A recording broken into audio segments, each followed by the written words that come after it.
wanted to make sure and get this video up before everybody began gathering in their temples where they pay their tithes to their pastors, and how you gather in your temples and make yourselves out to be holy because you attended service on a Sunday.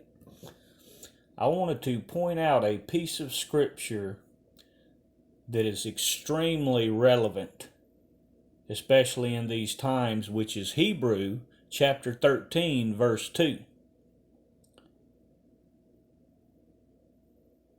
So as everybody is traversing to their temples to pray, and as you get to the crossroads, understand when you make it to the crossroads, a stoplight, a stop sign, and you see that homeless person standing on the corner asking for $1 or asking for something to eat, and when you look at that person in judgment as you try to transverse to your holy temple and make out to be holy, I want you to remember that verse, Hebrews chapter 13, verse 2.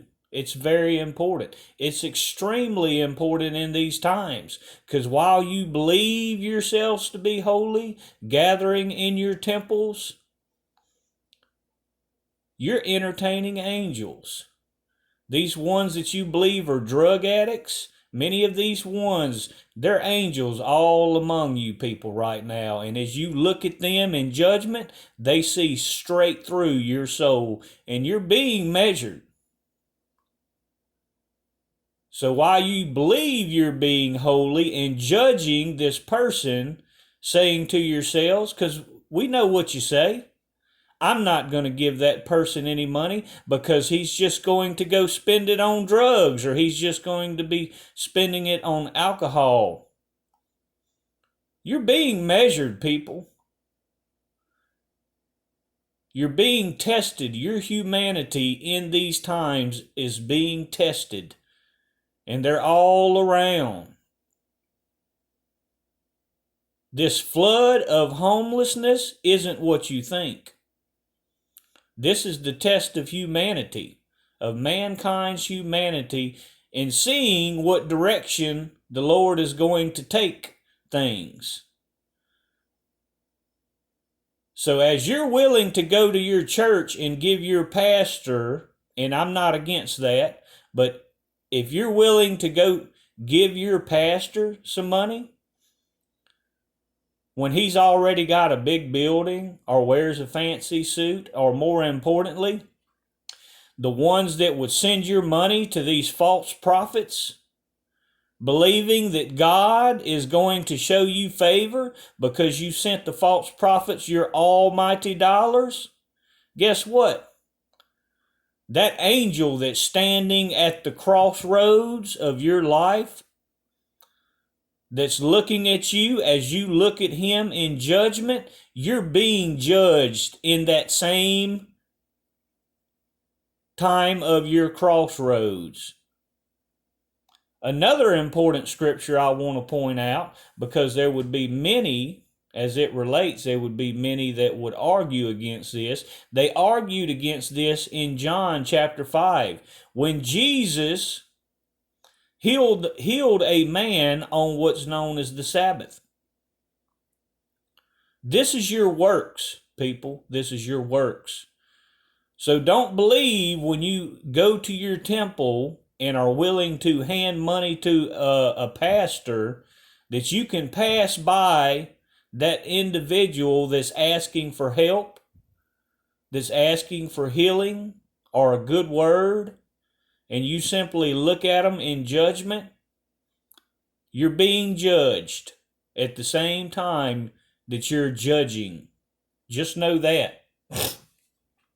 Another important thing I want to point out, and this is directly related to Trump and all the ones that supported him, believing he was some kind of godly man.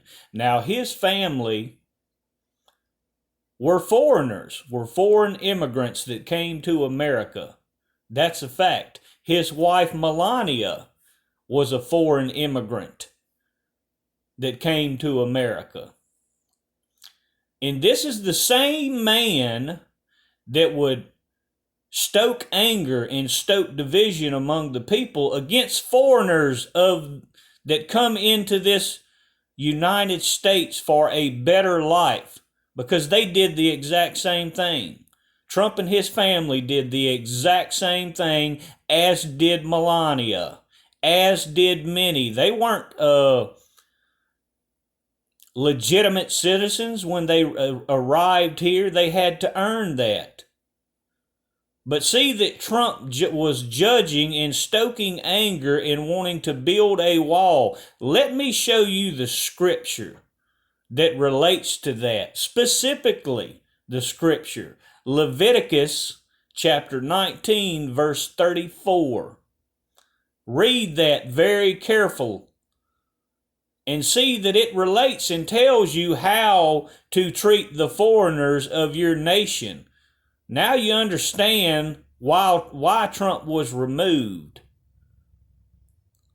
He was stoking people's angers and fears against foreigners to this nation, when the scripture itself tells us to love them as if they were our brothers and sisters.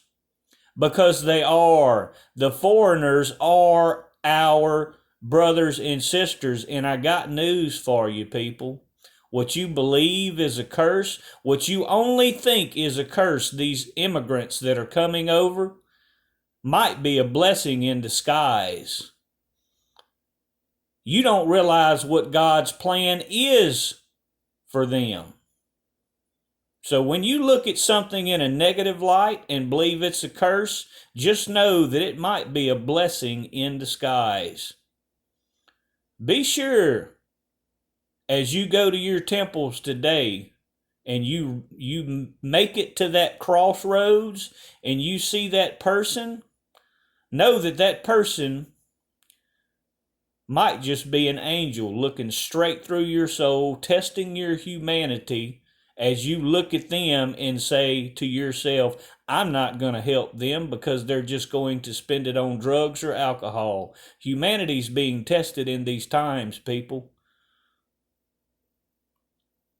It's being tested and judged, and it's going to be your choice on what direction this goes. Are you going to live by the word and walk in its ways? Or will you be judged by the word? Because God is the word, and if you don't live and walk in it, you'll be judged by it, just as it states. God bless.